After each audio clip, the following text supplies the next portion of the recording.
แล้วก็ซับมีของมันทานนังดัวด้วยก็เสร็จแล้วอันนี้ต้องควรนะเสร็จเอามองไปเลยนะพ่อ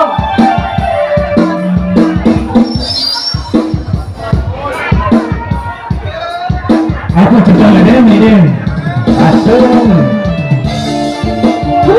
เสียเอ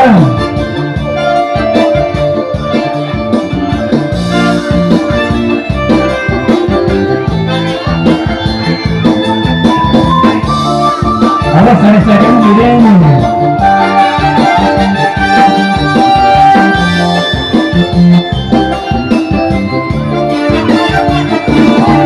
มาตกลงเป็นเนื้อทางยังมองลงน้ำฉันรักผู้ชายเกี่ยวกับที่เขาลือกันมาเลือกเธอชิมดินแดนแปรให้สั่นละมันอายอยู่นอกกันนี้กันอยากผูกพันกับน้องแก้วตาสาวนั้นใจไปก็ลืมลาจนทั้งเลือนตาเพื่อได้มาพบน้องคนดีลูกหลานของฉันสมแล้วที่เป็นสัตว์ดีนับปานอันนี้คงโชคดีเพื่อเขานาลีที่งามซึ้งใจข้าใจแค่ใจเรื่องสารวัตรอยากให้เจ้าฟังมาอยู่ให้จักสร้างความน่าอับไว้สิ่งน่าให้ชมมาบอกทำมาจากใจจงทำจะไปให้ไกลบอกความน่าใส่ลืมใจแท้เดินรถเมล์จากลานอกสาวมาใส่ขอหากเพียงกายแต่หัวใจพอไว้กับนายทุกคนไม่สุขตรงไหนมีสมบัตินาอาอยู่เคียงคู่เสียอาปรารถนาน้องสาวนาสาลีอาเจเด้ออาเจสโลเด้อวันนี้เด้ออาเพลย์เที่ยววันนี้เราทำงานมาได้เลย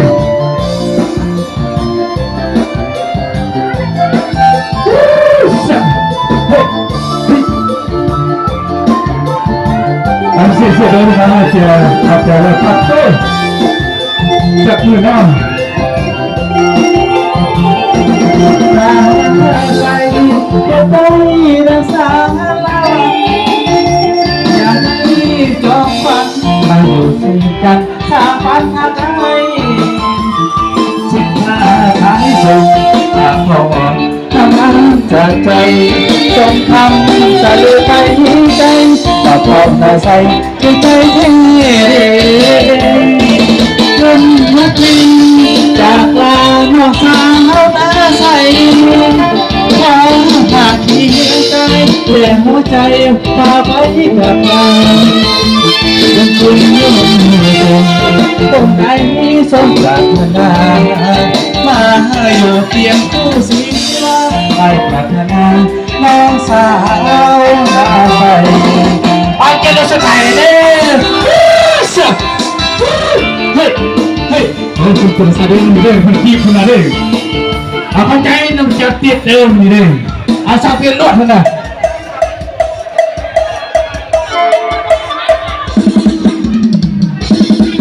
เอาเข้าใจเลย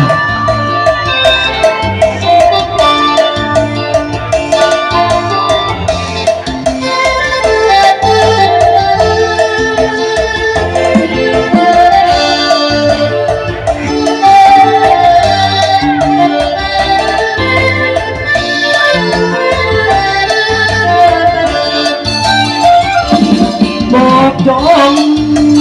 ตายลูกเมียอำเบิดตายดีเลยเพื่อนเพื่อนโจรเห็นดังตายเป็นเพียงสาวจุบองเตือนดูรังดูแยกลงมุนกันวันเย็นนั้นที่เรานั้นจนละแค่เป็นผีสาลีเป็นปีตาย ที่ก็เคยยกมือโอนเก็บเงินไปครั้งที่ได้เจอตุงตรงมันมองเทียมโบดุงดาลงฮัลโหลไอ้สังเกตลองหาความว่าอันเจมือไอ้ลองกระเดิดคือรอเหตุปังย้ำบักเรื่องเสือปียึดถือบนเห็นนางเด็กไรก่อนเด็กไรน้ำตายเดินยอมคนแถมตุ้มเย็นเต้ตายที่ก็เคยยกพูดอันบนอันย้ำบักที่ได้โปรดร้องราคาของอันเบือนร้องรักอันบ่เอิญแห้งหมดลงเอาเกี่ยวกันเลยเนาะพี่น้องมาเอาเกี่ยวอยู่ดีเองนะแต่เงียบเป็นมั้งเพราะเขาจะทำพักกระดาษไอ้เนื้อเลยเลยผิด50,000กิจเข้าใจเลย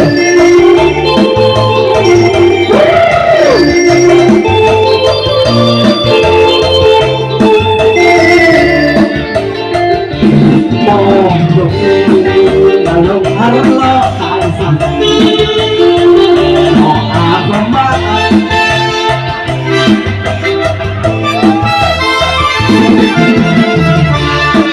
น้ำบักที่ได้จะรอ